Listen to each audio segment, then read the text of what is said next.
ansambli başkardı sizin karşınızda. Anın sanat yetakçısı İlnara Nigmatullina, direktörü Tanize Karmışeva, bayanda bizim talantlı muzikantımız Ruşan Lukmanov.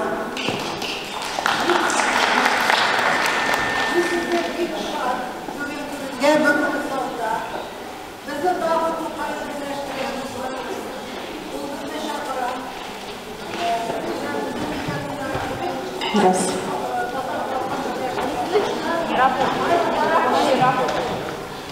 Hazırda Tokay özünün birleştirüğü devam ediyor. Yıllar ötken, ora yıragaygan sayın, Tokay şarkısı bizge yakınaya, kadirlerek bulabara. Tokay'da songu yıllarda Türkiye halklar özlerinin milli şairine sanı başladı. Kıtay'da yaşayışı Uygurlar Tokay'ını yattan söylüyor. Milyar yarım Kıtay halkı Tokay şiirlerin mekteplerde, dersliklerden öğrenir. Bugünkü günde Avrupa, Asya, Amerika'da Tokay icadını yaxşı bilerler. Bu bizge gururluk verse, jawablıkta üstü. Tiyişli derecede bileriz mi biz Tokay'ını? Öz derecesinde hürmet ederiz mi? Tokay'ını zorlav bizge gerek. Tokay'ını zorlav, ol Tatar halkın zorlav degen söz. Tokay'ını ılılav, ol Tatar halkın ılılav degen söz. Tokay'ını kileşekке iltü, ol Tatar halkın kileşekke iltü degen söz. Eğer biz halkımızın ömrün kileşekte de körügetirimiz iken, Tokay bilen birge bulurga tiyişmiz. Tokay'ını özümüzün gururluğumuz, mayağımız sanıp alga barga tiyişmiz. Mine şu maksatını iste tutup, bizning Tatar medeniyet üzerinde icat etmişi Moskva şairesi hem yazıcısı Nazife Karimov sözlerine Naila Fatihova muzika kuyga salgan Tokayga degan jir yangrar hem anı boshqara şartlık ansambli. Yetakchisi Tatariston Respublikasining atqazilgan madaniyat xizmatkari Zamzamiya Saxobotinova. Rahmat eylesin.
Абдулла Тукайдан караганда да бәхетле шагыйрь.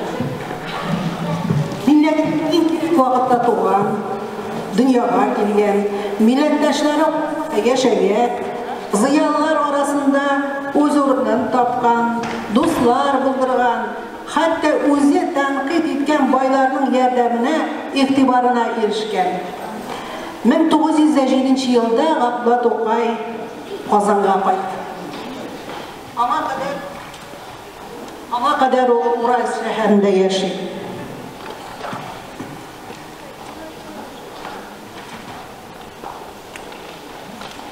Инде Казанга килгәнче Тукай Казанга килә дигән хәбәр Казан буйлап тарала. Тукай Казанга кайткан. Уральскида татар телендә нәшер ителгән Фикер газетасы битләрендә кыю, ялкынлы милләт язмышы өчен борчылу хисләре тулы мәкаләләре белән киң татар җәмәгатьчелегенә таныш була инде ул вакытта. Ә инде Шүрәле поэмасы аның исемен татар илен һәм 21 яшьлек Тукайны халыкка таныта. Бу гүзәл шигъри юллар барчасын сокландырган. Кем язган? Барысы да автор белән кызыксына. Бик аңлаешлы, бик матур тел белән язылган бу поэманы яңа татар әдәбиятының беренче карлыгачы дип санасак та була. Менә мин дә укымыйча түзә алмыйм. Әйдәгез бергә тыңлап карыйк. Саф татар телендә язылган Шүрәле поэмасының беренче үзеге. Нәкъ Казан атында бардыр бер авыл кырлай диләр. Җырлаганда көйшен тавыклары җырлай диләр. Гәрчә анда тормасам да, гәрчә анда тумасам да, мин бераз торган идем. Җирен азмас тырмалап, чәчкән идем, урган идем. Микрофонны куйгыз, пожалуйста. Я умайсыз. Куйгыз. Ул авылны һич онытмыйм, һәр ягы урман иде. Ул болын, яшелләннәр, хәтфәдән юрган иде. Зурмы дисәң, зур түгелдер. Ул авыл бик кечкенә. Халкының эчкән суы да бик кечкенә, инешкенә. Анда бик салкын вә эссе түгел, урта һава. Җил дә вакытында исеп, яңгыр да вакытында ява. Урманында кып-кызыл, ура җиләктә җир-җиләк. Күз ачып йомганчы һич шиксез җыярсың бер чиләк. Бик хозур рәт тора. Гаскәр кеби чыршынара, төпләрендә ятканым бар. Хәл җыеп күккә карап. Юкә каеннар төбендә кузгалаклар, гөмбәләр, бергә үсә, алыр-гөлләр, гүнҗәләр. Ак, кызыл, сап-сары, зәңгәр, яшелдән чәчкәләр. Һәр тарафка матур исләр, чәчкәли бу чәчкәләр. Үпкәлиләр чәчкәләрне, төрле төсле күбәләкләр килеп киткән булып. Тагы да шунда чүгәләр. Бер вакыт чук итеп сайрый Худайның кошлары, китә җаннарны кисеп, ярып садай хушлары. Монда бульварлар, клуб һәм танцевальня, цирк та шул, монда оркестр, театрлар да шул, концерт та шул. Зур урман, читләре күренмидер, диңгез кеби, биниһая, бихисаптыр, гаскәре Шыңгыз кеби. Хылт итеп искә төшәдер намнары, дәүләтләре.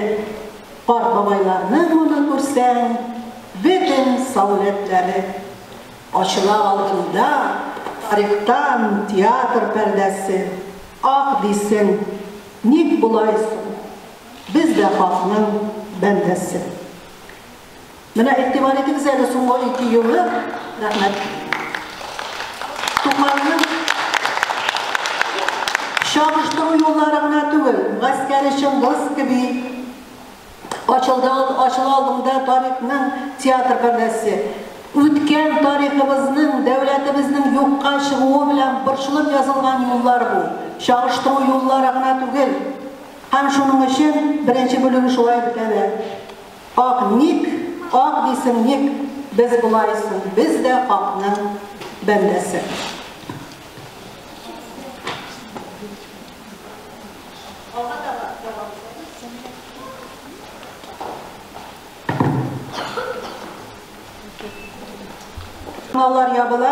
Тукай эшсез кала.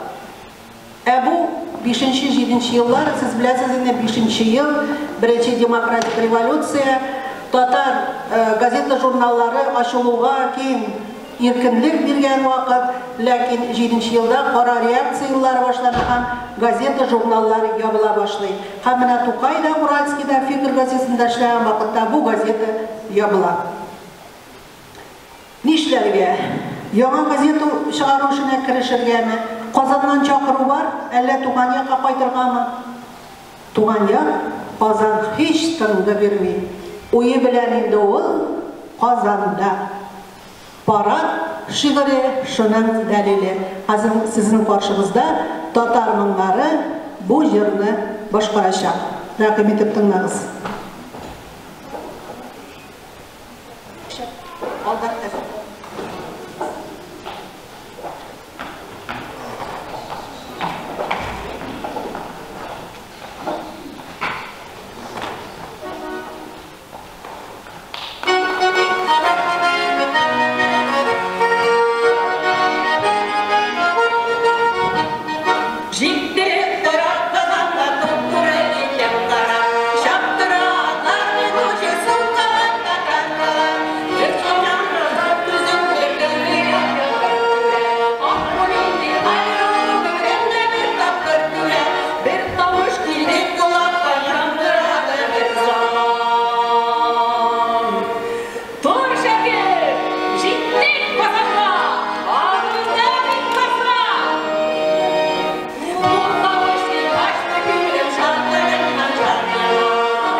Тукай, ана назыннан мәхрүм ителгән, ачлык, ялаңгычлыкта, мохтаҗлыкта интеккән шагыйрьнең фани дөньяда күңел юатучысы, туендыручысы, якын итүчесе тик Аллаһы Тәгалә була.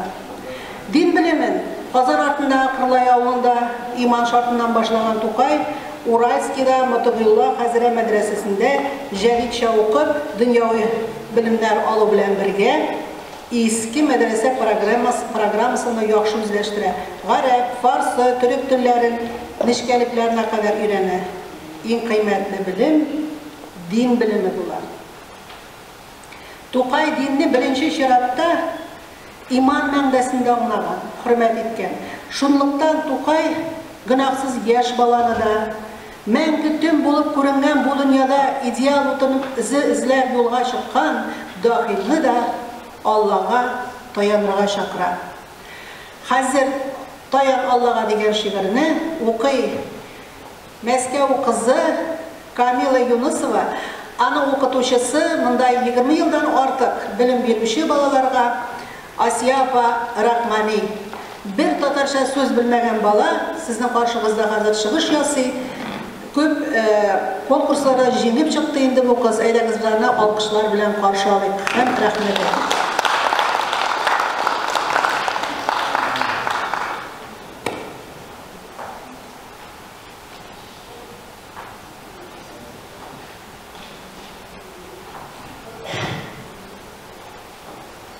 Габдулла Тукай, таян Аллаға. Әй бәһәле, әй кадерле, әй гөнаһсыз яшь бала. Рәхмәте бик киң аның, һәрдәм таян син Аллаға. Я Ходай, күрсәт дигән ушбу җиһанда яктыю. Ул рәхимле, әткән әнкәннән дә күп шәфкатьле ул. Saf әле киңлең синең, һичбер бызык уй күрмәгән. Пак телендә hiç yararsız sözler aytıp görmeyin.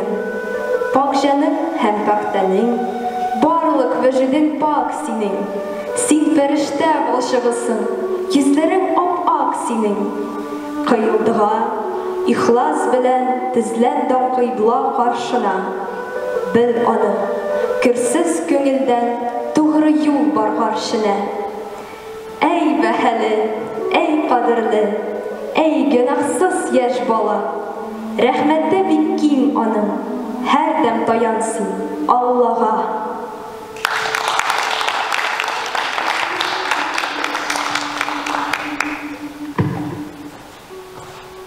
Ömrünün son yıllarında Abdullah Tokay balalarga bağışlap bik köp şiirler yazar. Mine hazır gine yangırap gitti, Toyan Allah'a. Hem şureli, su anası payımızı, kıyaş hem ay, kızıklı şakir. Mine hazır kızıklı şakir şiiri sizin karşıda yangırar. Ana okuy sizge şulay Asiya Barahmani'nin okuşusu Alina Gabitova koşalı.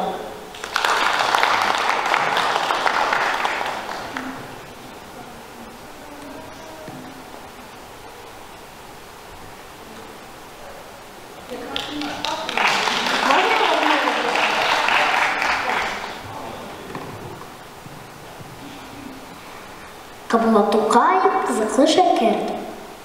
Eydeli Akbay eğrensin art ayağı birlerdir. Ama tüptürüdür, tez otur, yakşı otur. Ne kıyzaklısın bulaysin. Min ele pek kişkine, min tuğanğa tik iki ayla bulur. Yen eşkine. Yok yeremim, min eğremim, minem oynaysam kile. Şul bulanarda yatasım, şunda ağlaysam kile. Jürler maymay, tırış yaşlay, zoraya gajaysız, kartayıp katkaç buğunar. Eş bilü umaysız ol.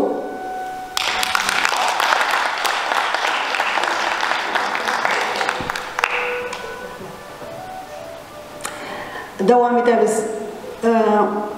Kadirli tomaşaçılar, bizim bugünkü kişemizde Tokay'ın şiirleri köp yangırar. Şunun için siz arıp dalıp oturmağız, eydiniz rahatlanıp, anın bizge aytırga dilegen fikirlerin köngülübizin sağlıktırını bildireyim. Kişini ışanış diyen büyük kişi yaşadı. Şuna jiger bile. Her mümin Müslümanın andı kişi ışanışı bilgili iman. İman ol, inilik Allah-u Teala. İlahiyatke şanı olsa, ikinciden ol saflık, ruhi paklık, izgilik, şefkatlilik, hem kileşekke yaktı, ümit bilen karav. Hatta Tokay ise bunlarını bilgen, şul düşünceler bilen yaşagan, alarga inanan halinden ümitin joymagan, icad etken. Apası Gazize özünün isteliklerinde kichkina Abdullah'ın bir kişini yana şidiklerin kuşaklar yatıp yuklap gitkenin hem gayetke songa kalığı turunda istelik yazar. Mine şu biyografik detalini biz hazır eşitirbiz. Beyrem ve savıylık vakıtı degen şiirinde Tokay'ın. Anuqi bizge Moskva Yigitleri Ansamblinin jedekçisi, jırşı, prodüser, komimen ulu canlı dostumuz Rafik Valitov. Hoş geldiniz.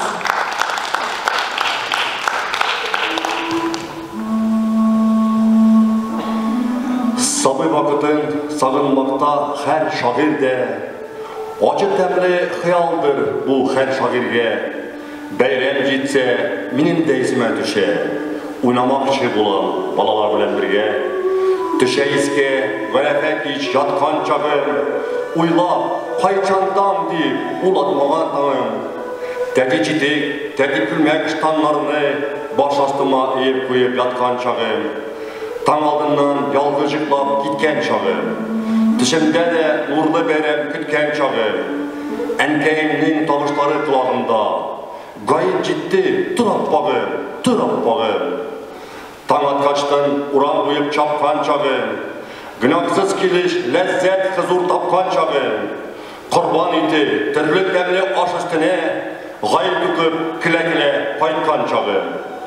Уйласаң ұяқты кімне келек үзгеш, Хызурласың инсан үшін бұл хәл бұл еш. Бәйрәм кінне көктен жүрген нұрлар аға, әйтірсіңлік чыққан бүкен икі қияш. Тәңгірі, чигітші яшымны сеннен сұрайым, тіләгімні сеннен сұрамы кімнен сұрайым.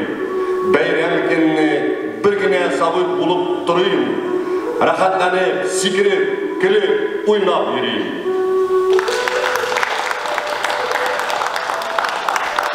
Менә Тукай шушы гаеткә бару бәйрәмен искә алып язылган шигыре. Хәзер, кадерле дуслар, мин сезгә Габдулла Тукайның әнисе турында бераз гына сөйләп китмәкче булам. Чөнки аның әнисе турында күпләрегез белми торгандыр, аның язмышы турында. Аянычлы, фаҗигале язмышлы аның әнисе дә. Тукайга менә шушы сәләт, шагыйрьлек таланты әнисеннән күчкән. Чөнки Мәмдүдә апа кирәк чакта шигырь белән җавап бирә торган булган. Мәгълүм булганча, башта 19 яшьлек кызны 43 яшьлек Мөхәммәд Гарифкә кияүгә бирәләр. Бу никахтан Габдулла җан туа, ягъни Габдулла Тукай. Шул ук елның август айында Гариф мулла вафат була. Иренең үлеменнән соң Мәмдүдә белән аның нәни улына урын бетә.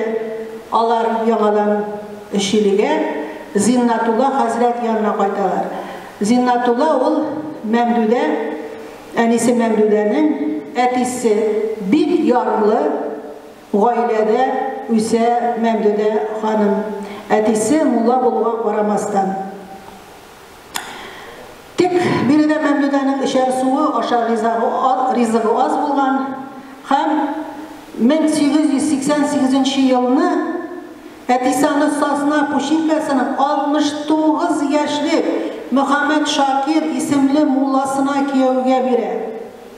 Шакир мулла яшь һәм шибәр Мәмдүдәдән бик көнләшкән, еш кына кыйный торган булган. Шул кыйнаулардан бу бәхетсез җан 1890 елның гыйнварында үле бала таба һәм үзе дә вафат була.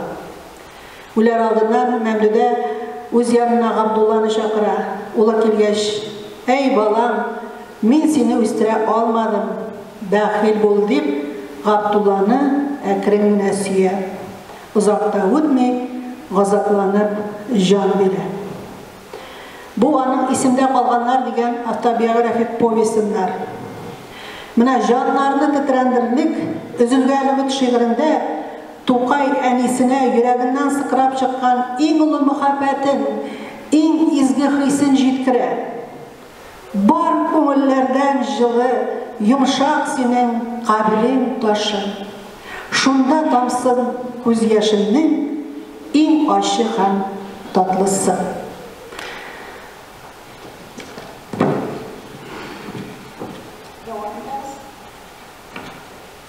Тукай изләреннән йөргән галим Мөхәммәд Гали, ул 20 гасыр башында Тукайны күрү бәхетенә ирешә.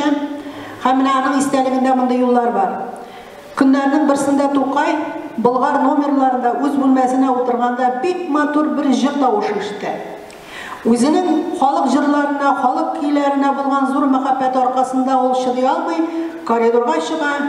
Җыр тавышы тагы да якынрак һәм тагы да ачыграк ишетелә.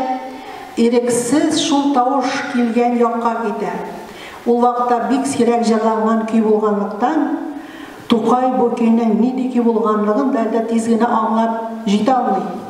Ишеге ярык кына калдырылган ачыл бер бүлмәдә килеп туктый һәм аның ишек яңагына башын куеп, тирән уйларга калып, бүлмә эченнән килә торган җыр тавышын тыңларга керешә. Ул бүлмә Сәгыйть Рәмиев бүлмәсе булып чыга һәм кроватьта ятып, моңлы калын тавыш белән әллүки көенә җырлаучы кешедә Тукайның иң яраткан җырчысы, шагыйрь Сәгыйть Рәмиев була. Башка вакытта Сәгыйть белән күбрәк шаярып сөйләшергә яраткан Тукай бик җитди кыяфәт белән аны бүлмәсенә керә дә: "Әйт, туган, нинди көй җырлыйсың син? Синең бу җырың минем аяк буыннарыма китте" ди. Сағит бір есе де кетмеген қиябат білен. Неге, білмейсің мұны? Әллүкейш дейді. Шундан соң Тукай өзінің милли мұңлар шиырын yazып, аны Сағиттен әллүкей күйіне жырлата, һәм өзі де аны шул күйге, яки зиләйлүк күйіне салып жырлап йөри. Әллүкей Талиян жыр театры солисткасы Хания Фәрхи белән бер рәттән жырлап, 45 ел буена татар халкына хезмәт иткән талантлы җырчыбыз Хамисә Хусаинова.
Тукай халык җырчысы, аның шигырьләре, барлык язмалары да мөгъҗизави моң булып яңгырый.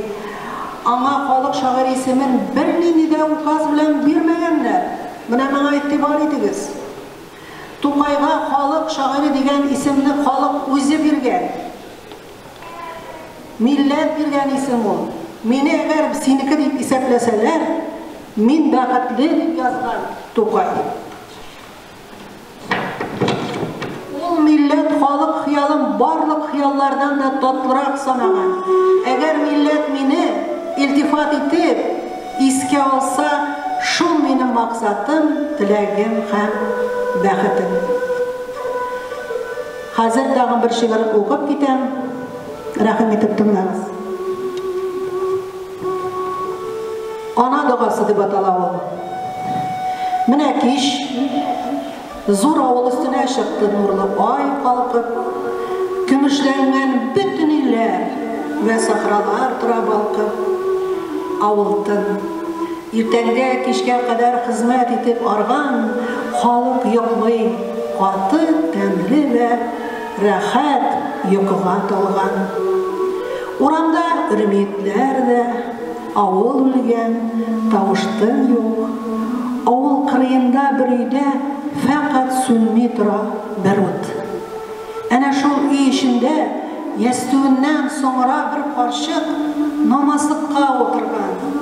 Bar cihandan köngülün arşık. Kötergen kol duaga yad ete oşunda uyuz olan Hudayım dey, bäxetli bulsaydı süygen gaziz olan. Tamadır miskinimnin tomşı gözlerinden yaş. Qarağız, şul duamı indi, Tengri karşına varmaz.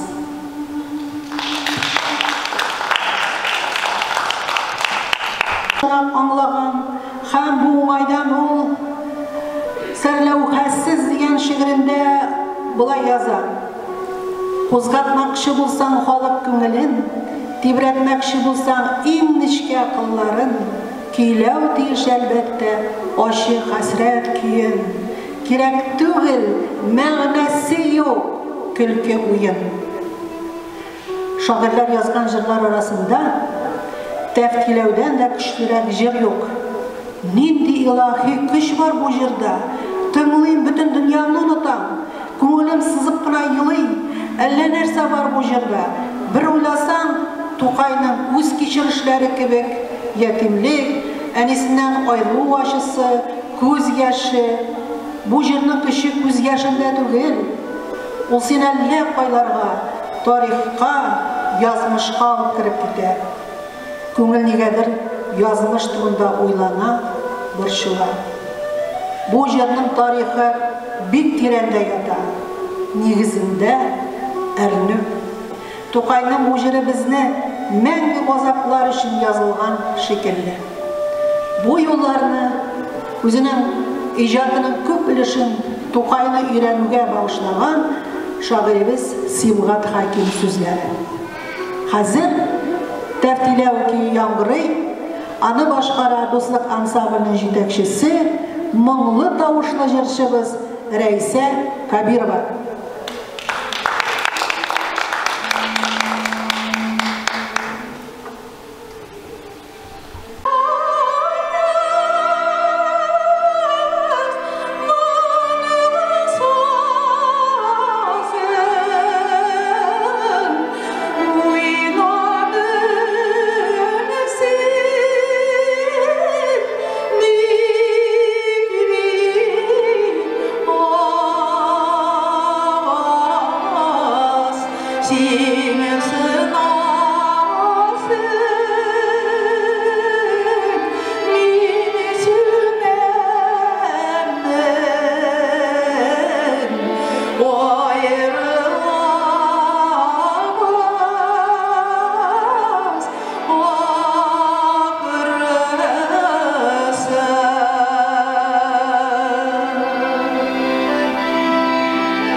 Тукай ijadында, аның шигырьләрендә, проза әсәрләрендә бүгенге көннең күп сорауларына җавап табып була. Шуның өчен дә Тукай безгә якын. Әйдәгез, бераз гына уен уйнап алыйк сезнең белән, риза булсагыз. Ул фалашу дип атала инде. Әгәр дә әйтсәк, гадание, без студент елларында шулай ук бу уенны уйный идек. Кайсыдыр битне ачтырабыз да, битен әйтәбез, аннары кайсы юлдан укырга, абзацын әйтәбез, һәм киләчәк турында менә шул була. Бик кызыклы уен иде. Әйдәгез шул уенны уйнап алыйк. Birden 10'a kadar үзегезнең яраткан саныгызны әйтегез һәм Тукайның киңәшен тыңларсыз.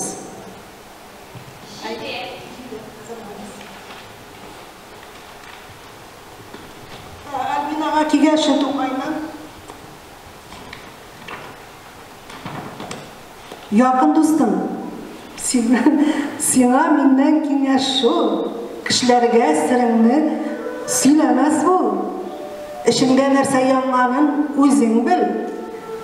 Үзең кайгыр, үзең йыла, үзең көл. Менә нинди киңәш. 9. Ак җүләр макмай, тырыш яшьләй, зурайгач җайсыз ул. Картаеп каткач буыннар, эш белү уңайсыз ул. Рафикка бик туры килеп бетмәйин ул, кеше яшьтән җигелеп эшләүче кешебез безнең. Васима, хәзер сезгә бар. 8. Я Ходай, көн кичәемсез, ә бүген ах, нинди көн. Кичә сынды һәм буйыкты, ә бүген күңелем бөтен. Менә шушындый киңәше, әйе сезнеке. Татар бәхете өчен мин җан атармын. Татар бит мин, үзем дә чын татармын.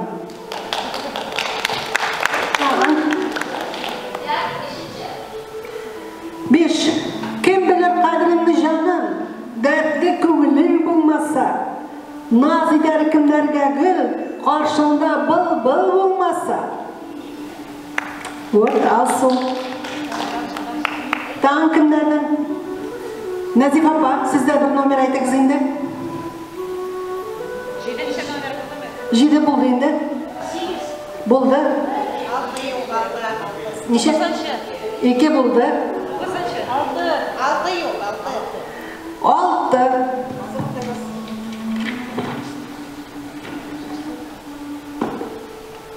Артка bakma.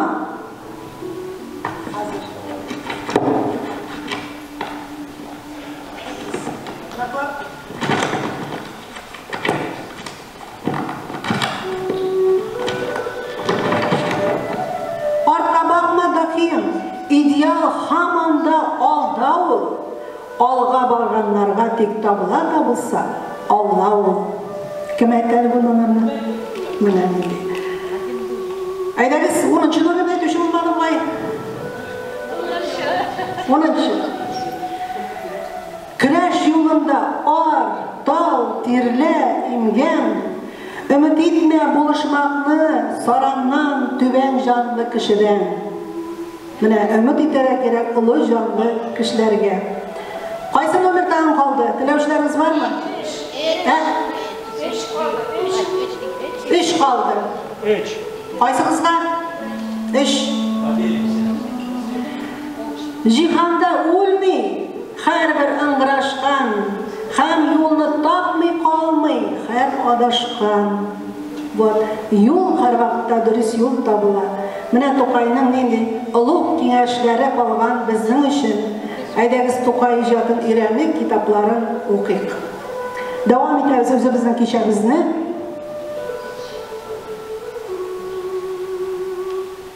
Казан авылларына кайтып килү шагыйрьгә иҗаты өчен яңа материаллар бирә. Туган авыл шул сәяхәтләрнең тәэсиреннән туган әсәр. Туган авыл шигырен укыгач, сүзләрнең бик гадилегенә игътибар итәсең. Авыл, тау башы, чишмә суы, тәмле, ямле. Бу шигырь Тукайның туган авылына, хәзерге Арча районы Кушлавыч авылына багышланып язылган. Шыннан да ауыл орынға салынған, ерак түгел шишмәсе дә бар.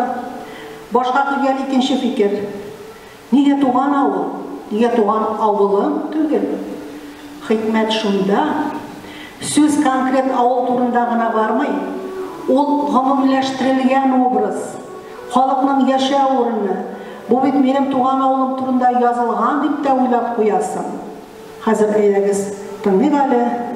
Туган авыл Алмаз Мөнасипов кие, халыкара конкурслары лауреаты, Казан сөлгесе конкурсында гран-при яулаган талантлы яшь җырчыбыз Рената Бадамшина. Каршы алыгыз.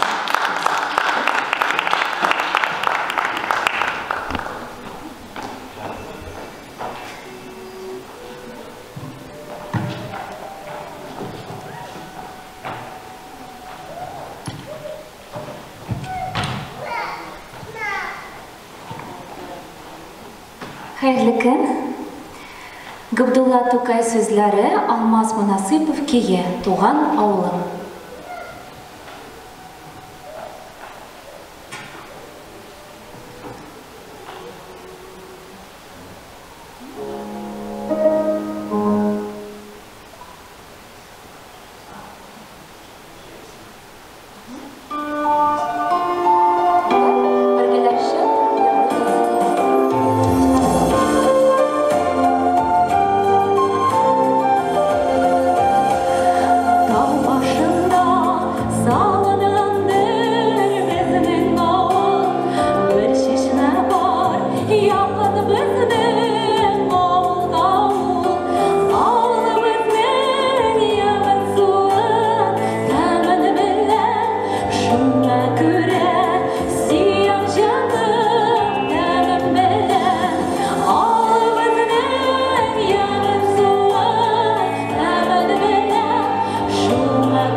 Кызганыша каршы Гаяз Исхакый Габдулла Тукай белән очраша алмыйча калалар. Тукайның да бик күрәсе килә, очрашасы килә Гаяз Исхакый белән. Гаяз Исхакый шулай бик күрешәсе килә Тукай белән. Ләкин алар очраша алмыйча калалар. Менә Тукай вафатына 3 ел тулу уңае белән мондый сүзләр яза Гаяз Исхакый. Тукайның үлеме татар милләте өчен бик зур югалту икәнлеген, шагыйрьнең мирасы халкыбызның мәдәни, милли тормышының нигезенә әйләнәчәген көннән-көн Тукай мәрхүмнең милли рухлы бөтен татар яшьләренең җанын, рухын ашлый барган кебек, көн саен аның кыйммәте дә күтәреләчәктер. Аның татар милләтенә хезмәте, әйтеп калдырган байлыгы 1000-100 мәртәбә артачактыр. Менә шушындый сүзләрне язып калдыра Гаяз Исхакый. Тукай бик яши үлеп китә, хаста хәлендә була бит инде. Bulgar номерінің 40-шы номерінде яшый ул. Кызганычка каршы, менә шушы Bulgar номері хәзер Казанда юк. Аны сүтеп ташлаганнар, аны орнына түзеп куйганнар современный көпэтажлы йорт, офистер инде. Көп эшләнсә дә Тукай өчен. Ләкин менә ул торган җирләр бөтенесе дә сакланып калмаган. Мәсәлән, ул 5 ел гомерен үткәрә шушы Болгар кунакханәсендә, тагын ничәдер еллар Амур кунакханәсендә. Ни өчен бер кунакханәдән икенчесенә күчеп йөри? Чөнки җылыга туя алмый Тукай. Аның бүтән тәне салкыннан куырыла. Менә врачларга барырга ышанып бетми. Ышанмыйм мин ди врачларга, йөрми ул аларга, ышанмый. Һәм менә мондай бер истәлеге бар Тукайның, тыңлап үтегез әле. Көннәрдә бер көн хәстәм килеп, авырым дигән сүз. Баягы чүпрәкләр астында хәзән яфрагы кебек дерелтәп ятканда, берсе көнгә Рамазан гаете икәнлеге исемә төште. Абау, Ходаем, мин гает көнне дә шушылай дерелтәп ятармынмы? Юк, бу һич тә ярамый. Юк, бәйрәм хөрмәтенә мин докторга да ышанам дип уйлап ятканда, ишеге ачылып, bir иптәшем килеп керде. Иптәш, кара әле, син нәрсәне бизгәктән файдалы дигән идең әле? Аспиринны.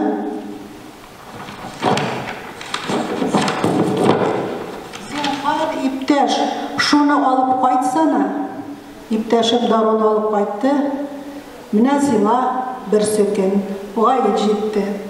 Гает көн мин йокыдан торып киенгәч тә бер стакан җылы су белән аспиринны эчтем. Bütün Казан буе өстерәлеп йөргәнем, визитның берсендә мин тирләдем, шапырма тиргә баттым. Менә аспирин эшләтә. Ул көнне иртәгәсен, аның иртәгәсен мин һаман аспирин эчәм. Бизгәк килми иде. Гаит бетте, Корбан бәйрәме җитте, ул да үтте. Мин һаман бизгәкне, ул килде исә, аспирин таягы белән кыйныйм. Димәк, бизгәк тә аспирин, бизгәк тә аспирин. Менә ул вакытның дару. 1913 елда шагыйрьнең саулыгы күзгә күренеп начарлана. Гәрчә ул күп язса, күп эшләсә дә яшәүнең мәгънәсе турында уйлана. Күңел авыр уйлар биләп ала. Шигырь шушы кичерешләр тәэсирендә язылган хаста хәле дип атала. Безнең талантлы шигырь сөйләүчебез, татар әдәбиятын яратучы Гөлфия Якупова.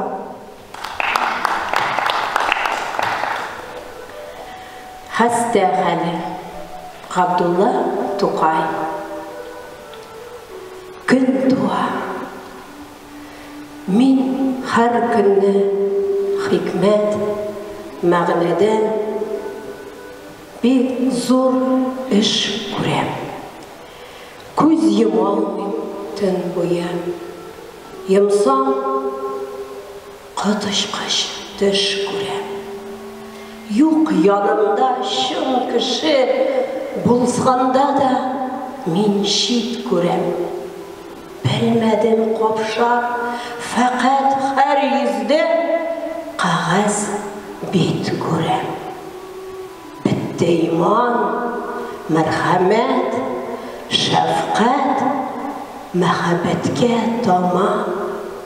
Бәйле корбанлык кеби, алда кызыл кан, ит күрәм.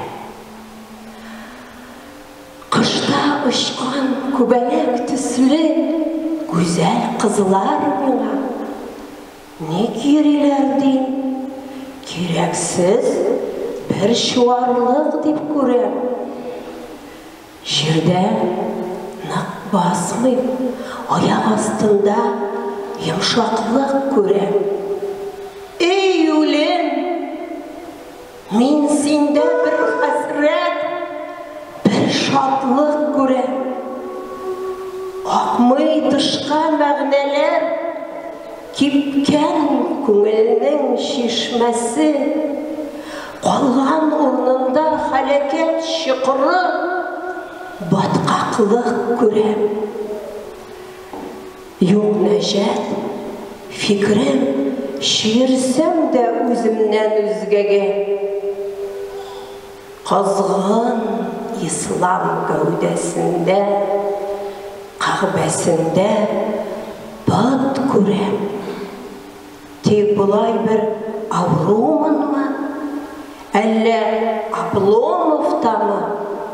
Күн сайын ес солса солсын, жанда не қытлық көрем. Ауру жанның бишмәті, тәнні дауаның түрлісі бірлі әр күнні ямайм. Ертен тағын ертіп көрем. Бар еді бет ялғыз қалып, жырлап юанған шақларым. Ярты жырдайды, көкірекне тұтам да еткірем.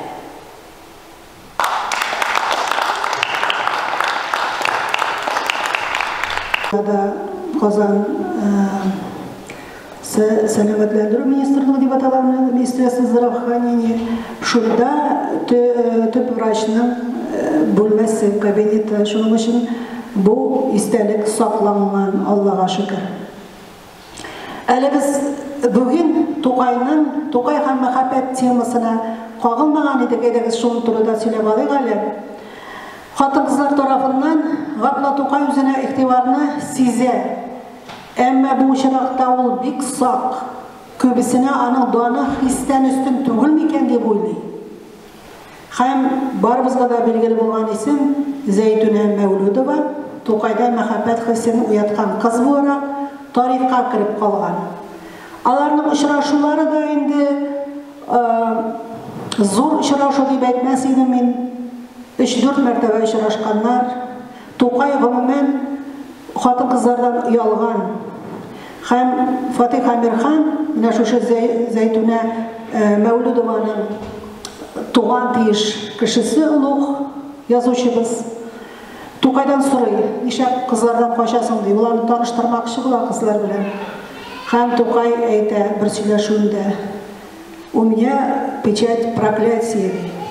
Аның бір көзіне ақ түшкен бола. Не үшін дегенде, өзінің бабасы Зиннатулла йортында яшәгәндә қызамық білән ауырған. Аны дәвалаушы булмаған инде. Шуның үшін қашан үләр екен бұл бала деп көтіп тұрғаннар. Шушы балалар арасында аның бабасы икенче бір хатынға үйленген була, 7 балалы. Шушы 7 бала арасында Сабира исемле апасын фәрештә итеп гомер буе исемдә саклый Тоқай. Менә бабасы калган ипи кисәкләрне җыеп кайткач, балаларга тарата һәм шунда Сабира апасы гына Тоқайга үзенең кисәген бүлешә. Менә шушы Тоқайның исемдә калган. Читкәрәк киттем.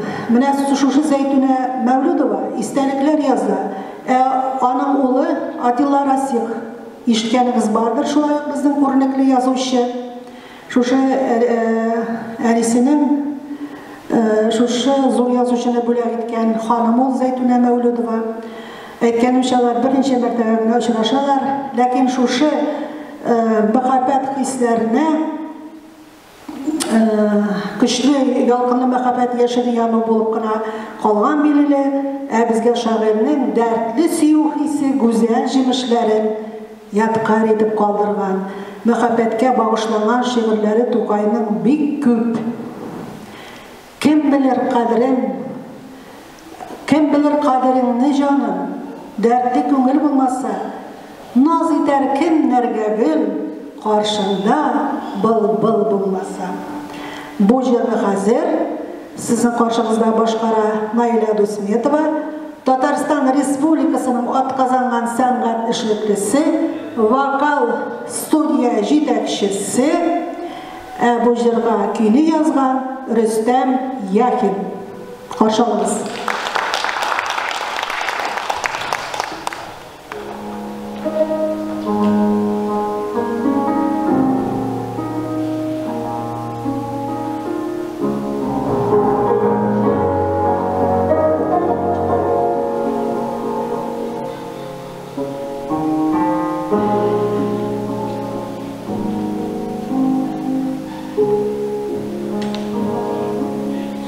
Kim bilir kadrine canım dertli güngel bulmasa naz eder kimlerge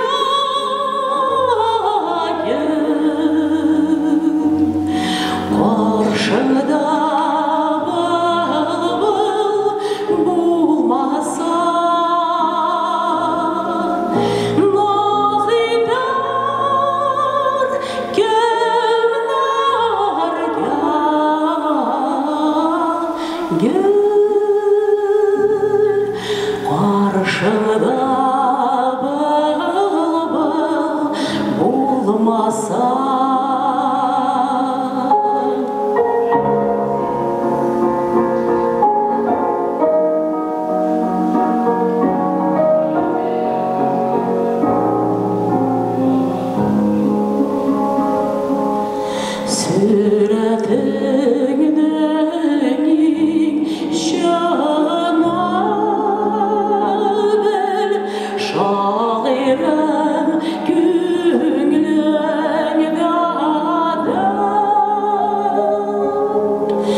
Тукай күңел төшенкелеге вакытында еш кына Лермонтовның әсәрләренә мөрәҗәгать итә. Күренекле рус шагыйре кичергән кебек кичерешләр, каршылыклар эчендә яшәү, иҗат итү ике шагыйрьне рухи яктан берләштерә. Һәм күпмедер дәрәҗәдә аларда рухи якынлык барлыгы турында сөйләде. Миңа калса, Лермонтов белән Тукай арасындагы рухи якынлык кына булган. Икесе ике төрле даирәдә үскән кешеләр бит. Лермонтов бай гаиләдән яхшы белемнәр алып, рәхәттә яшәгән кеше. Тукай, менә бүген генә ишеттегез, Казанда беренче шагыйрь булуына карамастан, Тукай һәрвакытта акчасызлыктан интеккән. Казанга килгән вакытта да ул үзенең истәлегендә булай дип яза. Менә Казанга барам, бер китабын бастырдым, 50 сум акчам бар. Аннары Кушлавычка кайтып, йортымны саттым, 100 тәңкә акчам бар. Менә Казанга килеп, шушындый хәлләрдә башлый үзенең дөньясын. Бик күп алдылар да инде аның, күп өлеше бастырган китапларының бастыручыларга кала. Хәтта бер хатында көзгә пальто алыр идем ди. Бурычка акча сорый, чыгачак китаплары урынына. Менә шушындый вазгыятта яшәй безнең сөекле бөек Тукайыбыз. Хәзер шушы Лермонтов тәэсирендә язылган «Тәэсир» дигән шигырьне укый безнең талантлы кызыбыз, шибәр кызыбыз. Күптән түгел генә Россиянең иң яхшы татар теле укытучысы дигән сүзне, исемне алган Альбина Валиева чакырабыз.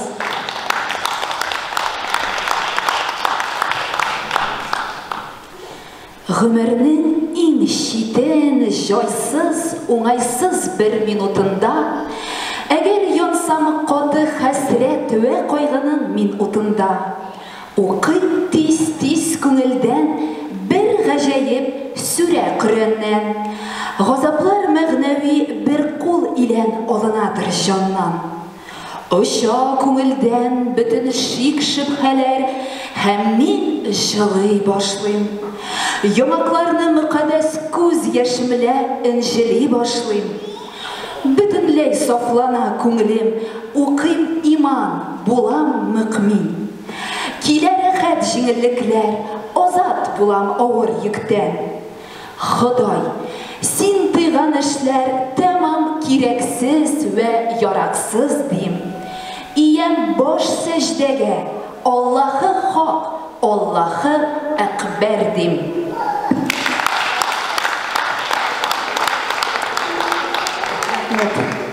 Кадерле дуслар, милләттәшләр, аңлагансыздыр инде бүгенге кичәбездә мин Тукайны сезне яңа яктан ачарга теләдем. Тукай һәм дин темасы. Менә бүген яңгыраган шигырьләрдә, җырларда сез инангансыздыр, чөнки Тукай өчен иң беренче урында ул билгеле иман, дин, Аллага ышану. Шәхси тормышы һәм язмышы да халыкның шушы авыр язмышына якын булуын аңлаган шагыйрь үз иҗатында моңзарга урын биргән. Мескенәдән тыштан уйный, тыштан көлә, ямьсез якны уйлап куя эчтән генә. Һич кайгысыз булса кеше, адам түгел дигән карашта тора. Дуслар, менә хәзер мин сезгә киңәш дигән шигырен укып китәм. Шуның белән инде безнең тәмам булып килә кичәбез. Тукай турында сөйләргә була бер туктамый. Кичкенә генә гомер үткәрсә дә, кыска гына гомер үткәрсә дә, аның турында сөйләргә дә сөйләргә. Киңәш. Якын дустым, сиңа миннән киңәш шул, кешеләргә сереңне сөйләмәс бул. Эчеңдә нәрсә янганын үзең бел. Үзең кайгыр, үзең йыла, үзең көл. Ачып яшерен хәзинәңне йөрәктән, сөйләшмә бер дә артык сүз кирәктән. Кешеләр үзләрен шулай сөярләр, бәхетсезләрнең өсләреннән көләрләр. Серең белгәч кызартырлар йөзеңне, җүләр бу дип ачырмаслар күзеңне. Әгәр басса сине бер заманны, йыламы йомшамас хәсрәт һәм кайгы, утыраулакка кайда һич кеше юк, сабыйдай тәмле күз яшы түк. Килеп керсә берәү нәкъ шул чагында, сиңа мин бер киңәш әйтим тагында. Диген син, күзләрем никтер авырта, üzülми яшь ага кич һәм иртә. Менә шушындый киңәш бирә безгә Тукай. Сереңне сөйләмә, кайгы хәсрәтләрен күрсәтмә, эчеңдә булсын.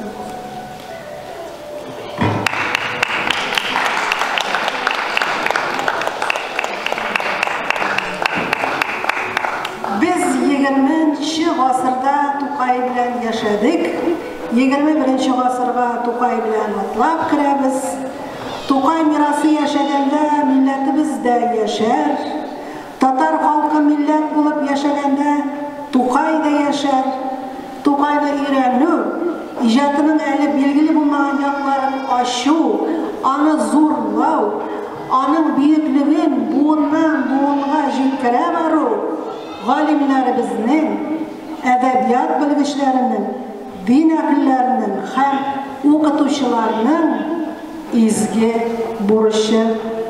Изге эштә Ходай ярдәмен бирсен.